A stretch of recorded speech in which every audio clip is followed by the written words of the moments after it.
사도행전에 많은 교회들이 나옵니다. 또 바울 서신에 바울이 각 교회마다 쓰는 그 편지에 나오는 그 교회들은 초창기 교회들의 모습입니다. 바울이 전도하면서 최초로 세워진 교회들입니다. 그래서 초대 교회의 초대 성도들의 모습이 어떤지, 또 초대 교회의 특징들이 어떤지를 잘 보여주고 있습니다. 갈라디아 교회, 에베소 교회, 고린도 교회, 빌립보 교회 등등 여러 많은 교회들이 있습니다. 그렇게 세워진 교회들이 하나님께서 그 교회의 권세를 주셔서 그들을 통해서 결국 로마 제국을 변화시키는 그런 놀라운 역사를 이루어내었습니다.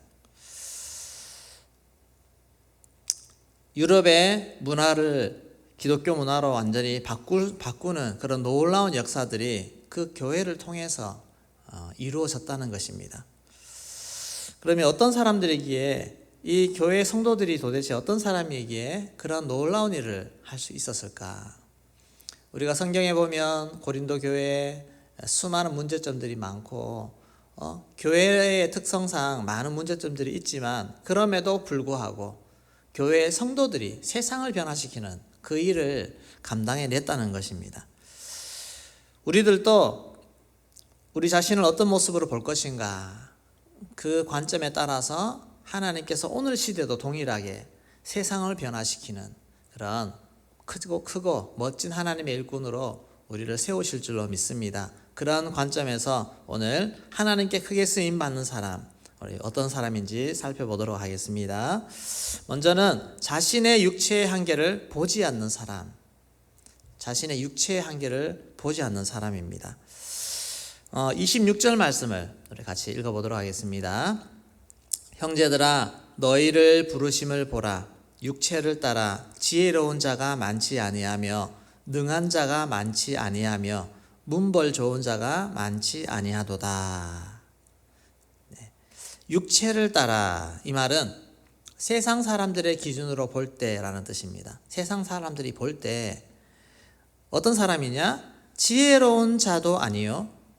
여기서 말하는 지혜로운 자는 교육을 많이 받은 사람들입니다. 높은 교육을 받은 사람들. 당시에 그런 철학과 이런 가르침이 얼마나 많이 있습니까? 그런 대학이라든지 어느 학교, 공적인 교육을 전혀 받지 못한 사람, 교육받은 사람이 지혜로운 자들입니다. 그리고 능한 자가 많지 아니하며, 능한 자가 누구냐? 정치적인 권력을 가진 사람들입니다. 힘이 있는 사람들. 그리고 문벌 좋은 자가 많지 아니하도다. 문벌 좋은 자, 상류 출신의 계급, 귀족들입니다. 신분적으로. 그래서 형제들아, 내가 너희들 구원받은 자들, 고린도에 모인 교회들을 내가 보니 내가 딱 봐도 너희는 높은 교육받은 사람이 없구나. 능한 자, 정치적인 권력 가진 자가 없구나. 문벌 좋은 자, 귀족 출신, 이런 좋은 신분을 가진 사람이 별로 없구나라고 사도 바울이 얘기를 하는 것입니다. 오늘 시대도 예전과 같이 이런 오늘보다도 더 엄격한 그런 신분 사회 속에서 이런 가르침이 얼마나 기회가 적겠습니까? 그리고 태어난 출신, 신분, 그것이 사회적으로 누릴 수 있는 혜택은 엄청난 것입니다. 그리고 부모가 가지고 있는 정치적인 그런 권력들, 이런 배경들이 오늘 시대보다도 과거에는 더 컸던 그런 시대가 아닙니까? 그래서 세상 기준으로 볼 때도 정말 대단한 이점을 가진 그런 많은 것들이 있지만 교회 성도들 중에는 이런 사람들이 별로 없었다는 것입니다. 예수님도 제자들을 선택하실 때 학벌을 보고 집안을 보고 그들의 힘, 재산이라든지 그런 것들을 보고 선택하신 것이 아닙니다. 세상적으로 생각한다면 예수님이 만약에 사후를 생각하셔서 이 제자들이 세상을 변화시키려면 세상의 권력자들을 상대해야 되고 예루살렘의 그 대제사장들을 상대해야 되고 그렇게 해야 될 사람인데, 그 당시에만 해도 천대받는 지방의 갈릴리 지방의 그 어부들, 그런 사람들을 선택하는 것보다 최소한 예루살렘 출신의 바리새인 교육도 좀 받고 그런 정도가 되면 나중에 대외적인 활동할 때 얼마나 그래도 쉽게 수월하겠습니까? 근데 예수님의 방법이 그것이 아니었습니다. 하나님께 쓰임받고자 할 때는 하나님이 사람을 들어 사용하시는 방법은 세상의 출신, 세상의 지혜, 세상의 권력, 이런 것들을 하나님은 신경 쓰지 않고 주님의 방법으로, 주님의 사람으로 얼마든지 사용할 수 있다는 것입니다. 이런 모습을 볼 때 우리는 우리 자신의 모습을 보고 낙심할 때가 참 많습니다. 참 나에게는 이것이 없구나. 나는 이것이 부족하구나. 나는 왜? 이런 마음을 가지면서 스스로 낙심할 때가 참 많이 있습니다. 수능시험을 쳤는데 수능시험 성적이 잘 안 나왔다고 낙심하고 계시는 분들, 수능 성적으로 하나님이 사용하시는 거 아닙니다. 낙심하지 마십시오. 우리 부모님들도 자녀가 점수가 얼마 나왔고 안 나왔고 따라서 마음이 왔다 갔다 하시지 마시고 하나님을 더 신뢰하십시오. 집안에 3, 4대 예수 믿는 가문이 아니라고 낙심하는 우리 가정 계십니까? 절대 그렇지 않습니다. 하나님은 그런 거 전혀 신경 쓰지 않고 하나님이 마음 먹으시면 얼마든지 멋진 하나님의 일꾼으로 세워가실 수 있습니다. 나 자신의 한계, 육체의 한계를 보지 않는, 육체의 한계를 뛰어넘는 그런 믿음의 눈을 가지고 2021년도를 시작할 수 있기를 소망합니다. 두 번째는 하나님의 능력을 믿는 사람입니다. 하나님의 능력을 믿는 사람. 우리 27절, 28절 말씀을 같이 읽도록 하겠습니다. 그러나 하나님께서 세상에 미련한 것들을 택하사 지혜 있는 자들을 부끄럽게 하시려고 세상에 약한 것들을 택하사 강한 것들을 부끄럽게 하시며 하나님께서 세상에 천한 것들과 멸시받는 것들과 없는 것들을 택하사 있는 것들을 폐하려 하시나니. 네. 처음에 말씀드린 세 가지, 지혜로운 자들, 능한 자들, 그리고 문벌 좋은 자들, 이 세 가지가 또다시 나오는데 하나님은 이런 사람들을 대신할 때 어떤 사람을 쓰시나? 27절에 보시면 세상에 미련한 것들을 택하셔서, 27절 좀 띄워주세요. 세상에 미련한 것들을 택하셔서 지혜 있는 자들을 부끄럽게 하신다 했습니다.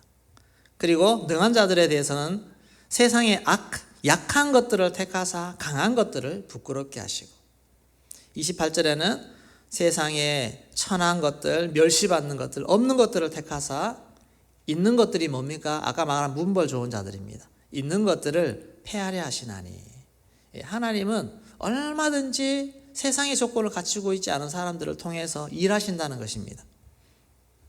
하나님이 마음만 먹으시면 충분히 하신다고 하는 이 믿음이 우리에게 있느냐 하는 것입니다.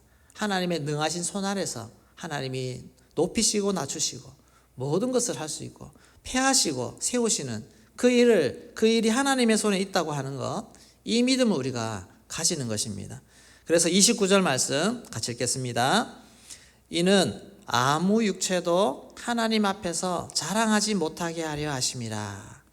어떤 육체도, 어떤 재능을 가진 사람도, 어떤 출신을 가진 사람도 그 아무도 하나님 앞에 자랑할 자가 없다는 것입니다. 왜냐? 하나님이 모든 것을 주관하실 수 있기 때문에 그렇습니다. 우리가 좀 아름다운 외모를 타고났습니까? 남들보다 좀 특출한 재능이 있습니까?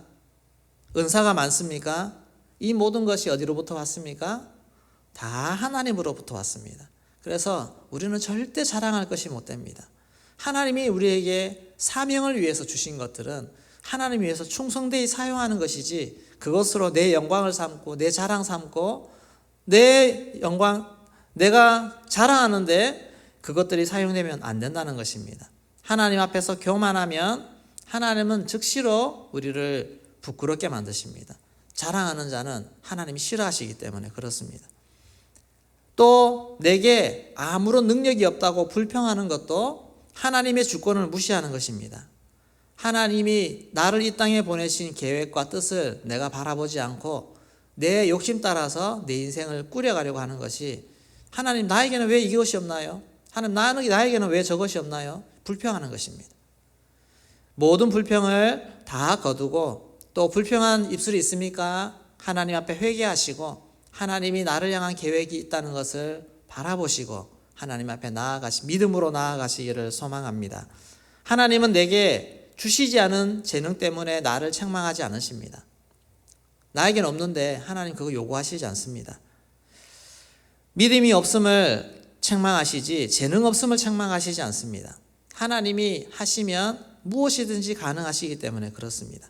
하나님은 다윗을 통해서 골리앗을 이기게 하신 하나님이십니다. 재능이 없는 것이 문제가 아니라 믿음이 없는 것이 문제입니다.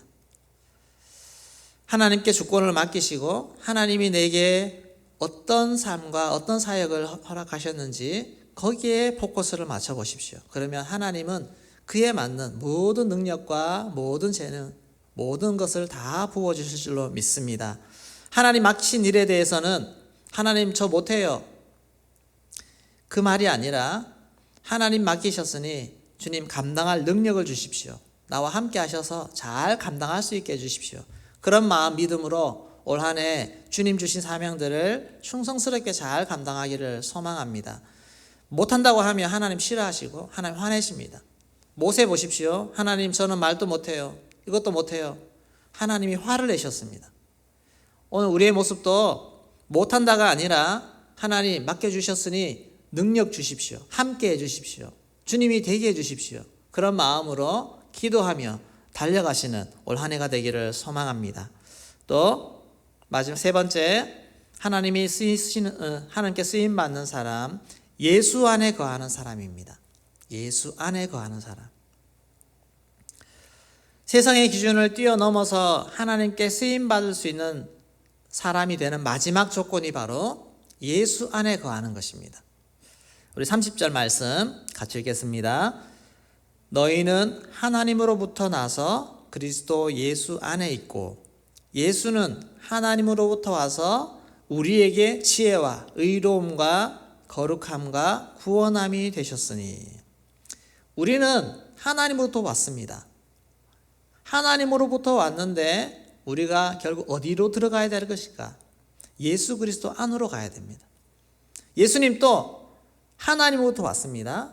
하나님으로부터 오셔서 예수는 우리 속에 들어오시기 위해서, 우리 속에 들어오셔서 우리 속에 들어오셔야 우리의 지혜가 되십니다. 우리의 의로움이 되십니다. 우리의 거룩함이 되십니다. 우리의 구원함이 되십니다. 우리 안에 부족한 것들이 예수로 말미암아 다 채워집니다.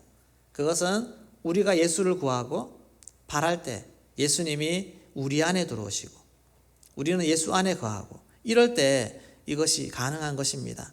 우리가 지혜가 부족하다고 원망할 것이 아니라 예수를 구하면 됩니다. 예수님이 나의 지혜가 되십니다. 내 안에 의로운 성품이 부족하다고 불평할 것이 아닙니다. 예수님이 우리 안에 오시면 예수님이 바로 나의 의로움이 되시고 예수님이 바로 나의 거룩함이 되셔서 모든 죄를 물리칠 수 있는 힘과 능력을 주시고 예수만이 나의 구원이 되시고 구원을 전할 수 있는 사람이 될 수 있도록 하신다는 것입니다. 예수님이 우리 안에 들어오시기를 기뻐하고 또 들어오셔서 나의 모든 능력이 되어달라고 그렇게 기도하는 마음으로 달려가기를 소망합니다. 디모데후서 2장 1절 말씀 같이 읽겠습니다. 내 아들아, 그러므로 너는 그리스도 예수 안에 있는 은혜 가운데서 강하고, 예수 안에 있는 그 은혜 가운데서 우리는 강하다는 것입니다. 사도 바울이 이것을 너무 잘 알기 때문에 디모데에게 강력하게 권면했습니다. 그리고 자신을 향해서도 항상 겸손하게 자신에게 능력이 머물 수 있는 그 이유, 그 비결은 바로 자신의 연약함을 고백하는 것입니다. 고린도서 12장 9절 말씀 같이 읽겠습니다. 나에게 이르시기를 내 은혜가 내게 족하다. 이는 내 능력이 약한 데서 온전하심이라 하신지라. 그러므로 도리어 크게 기뻐함으로 나의 여러 약한 것들에 대하여 자랑하리니 이는 그리스도의 능력이 내게 머물게 하려 함이라. 그리스도의 능력이 어떨 때 머무릅니까? 나의 약한 것들을 자랑할 때, 내가 잘하는 거 이런 거 막 드러내고 자랑할 때가 아니라 나의 약함을 자랑할 때, 나의 약함을 인정할 때, 그때 그리스도의 능력이 우리에게 머물게 되어집니다. 우리는 다 연약합니다. 부족한 것이 참 많습니다. 그럼에도 불구하고 하나님은 일하십니다. 연약한 우리를 통해서. 주님이 똑똑하고 완벽하고 다 갖춘 사람을 선택하셔서 주애를 하시는 것이 절대로 아닙니다. 유명한 성자 프란치스코가 어느 날 이런 질문을 받았습니다. 하나님은 무엇 때문에 선생님 같은 분을 선택하셨을까요? 그때 프란치스코가 이런 유명한 대답을 했습니다. 어느 날 하나님이 이 지구를 내려다 보셨습니다. 그분의 눈은 계속해서 어떤 사람들을 찾고 계셨습니다. 너무나도 겁이 많은 사람, 인생에 대해 많은 숙제를 안고 괴로워하는 사람, 또 그런 것에 관해서 꿈을 갖지 못하고 힘들어하는 사람, 그리고 인생에 대해 자신 없어 하는 사람. 하나님의 눈동자가 그 위에 머물자, 맞아, 저 사람이야. 내가 저를 불러서 나의 사람으로 만들 거야. 그리고 나의 영광과 능력을 드러낼 거야. 하나님은 이러한 이유로 나 같은 사람을 선택한 것입니다. 이렇게 대답했습니다. 완벽한 사람이 없습니다. 자신감 충만한 사람이 없습니다. 우리는 주님 안에서 자신감을 가질 수 있습니다. 왜냐하면 주님이 나의 능력이 되시기 때문에, 주님이 나를 불러서 하나님의 일을 하나님이 이루어 가시기 때문에 주님 안에서는 얼마든지 자랑할 수 있고 자신감을 가질 수 있습니다. 나의 약함을 내가 더 인정할수록 우리 하나님은, 주님은 내 안에서 더 나를 통해서 역사하시게 될 것입니다. 스스로 교만하거나 스스로 자랑하면 주님의 능력은 오히려 약해지고 나에게서 사라진다는 것을 기억하시고 우리가 주님께로 더 나아갈 수 있는 올 한 해가 되기를 소망합니다. 주님 안에서 새롭게 나를 바라보시고, 나를 스스로를 바라보는 것이 아니라 나를 세우시고 나를 하나님의 일꾼 삼으신 주님을 바라볼 때 우리는 얼마든지 우리 인생을 기대할 수 있고 더 멋진 사역을 펼쳐갈 수가 있게 될 줄로 믿습니다. 고린도전서 1장 31절 말씀, 기록된 바 자랑하는 자는 주 안에서 자랑하라 함과 같게 하리라 함이라. 우리의 진짜 자랑은 바로 예수님이십니다.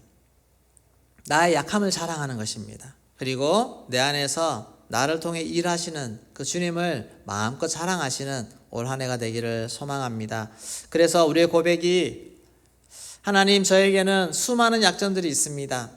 그러나 이 약함으로 인해서 주눅들지 않고, 못한다고 회피하지 않고, 또 약함이 있기 때문에 더 주님을 의지하는 모습으로 주님 앞에 나아가기 원합니다. 주님 도와주시고 나의 힘이 되어주시고 주님이 맡겨주신 일들 주님이 함께 감당하셔서 다 감당할 수 있는 그 믿음과 능력을 허락하여 주시옵소서. 그렇게 나아갈 때 하나님 우리의 기도를 들으시고 우리와 동행해 주시고 올 한 해 우리와 더불어서 놀라운 주님의 일을 펼쳐가실 줄로 믿습니다. 이런 믿음으로 주님 앞에 나아가기를 주의 이름으로 축원합니다.